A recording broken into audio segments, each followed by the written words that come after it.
The Bruce Trail starts its journey in Tobermory and travels over 700 miles following the Niagara Escarpment.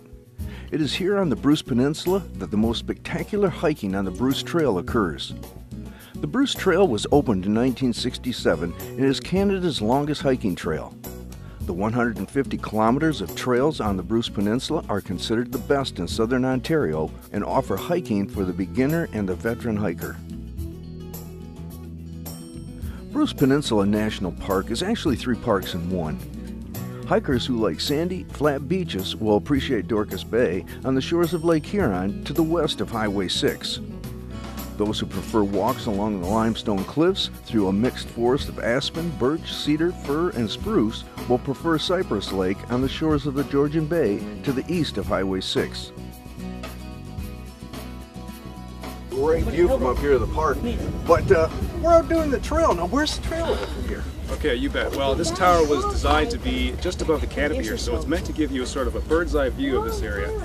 The trail kind of crosses along the shoreline here. You can travel through most of the park along the shoreline and then down through the inland interior of the park to access the rest of the Bruce Trail. Okay, what kind of sights would people see along the way? Okay, you bet. There's lots of opportunities to see, of course, the interface of water on rock. Tremendous viewing opportunities. Really, some of the most spectacular scenery in southern Ontario can be seen just along the shoreline here in Bruce Peninsula National Park. Well, and what else, you know, when you're at the end of the peninsula, what else is there to do? Okay, well, from a park's perspective, we have tremendous hiking opportunities, but also scuba diving, boat tours. One of the must-dos while you're in the area is to go to Flower Pot Island. It's an ecological treasure, lots of cultural history for you to learn about, and a great experience for people to come and enjoy. What about coffee and ice cream, the 2 staples of a hiker?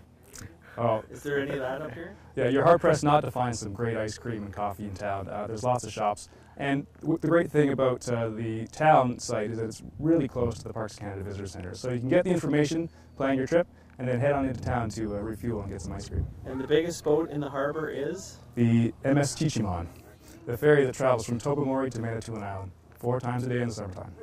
Perfect. And you can see that from up here as it's going in and out. You bet, yeah. This tower gives a really great perspective on here. You can see out to Fathom 5 behind me. You can see Bruce Peninsula National Park in front of me here, the forest cover.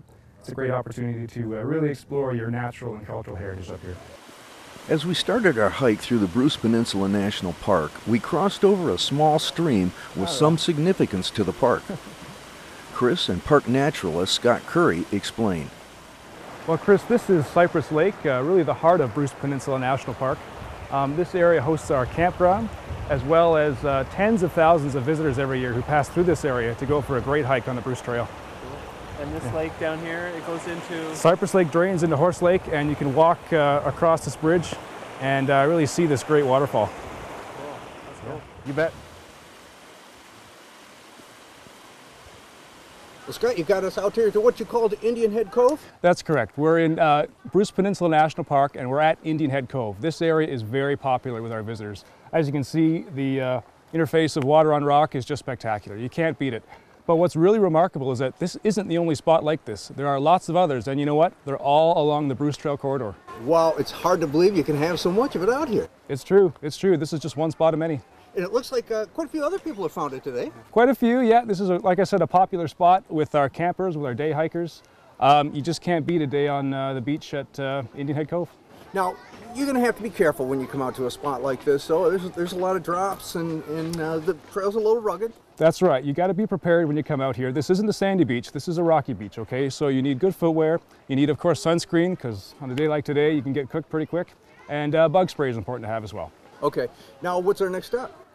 Well, we're actually going to go to the Grotto, and that is, by word of mouth, the most spectacular feature in this park. Wow. Well, cool. I'm ready to get going. Let's go check it out. That means I have to get up. Yeah. Hey, we don't want to break up your rest there. All right, sir. Yeah. Let's go.